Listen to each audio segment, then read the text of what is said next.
సిద్దిపేట జిల్లా చిన్నకొడూరు నారాయణరావుపేట మండలాల వ్యాప్తంగా స్వాతంత్ర దినోత్సవ వేడుకలను ఘనంగా నిర్వహించారు. పలు ప్రభుత్వ, ప్రైవేటు పాఠశాలల్లో, కార్యాలయాల్లో, గ్రామ పంచాయతీ కార్యాలయాల ఎదుట పలువురు జాతీయ జెండాను ఆవిష్కరించి గౌరవ వందనం సమర్పించారు. ఈ సందర్భంగా ప్రజలందరికీ స్వాతంత్ర దినోత్సవ శుభాకాంక్షలు తెలిపారు. ఎల్నినో ప్రభావంతో రాష్ట్రంలో వర్షాభావ పరిస్థితులు ఏర్పడే అవకాశం ఉందని అధికారులు తెలిపారు. ఈ నేపథ్యంలో వర్షపు నీటిని సంరక్షించేందుకు ప్రభుత్వం ప్రత్యేకంగా జలసిరి కార్యక్రమాన్ని చేపట్టిందన్నారు.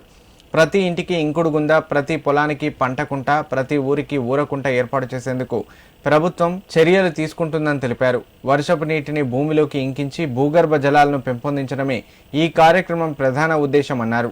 రైతులు తమ పొలాల్లో పంటకుంటలను ఏర్పాటు చేసుకుని వర్షపు నీటిని సంరక్షించుకోవాలని కోరారు.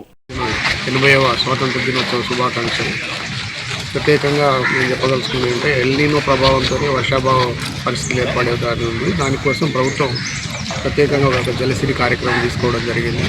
ప్రతి ఇంటికి ఇంకుడు గుంట, పొలానికి పంటకుంట, ఊరికి ఊటకుంటల ఏర్పాటు కోసం ప్రభుత్వం ప్రత్యేక చర్యలు తీసుకుంది. రైతులందరూ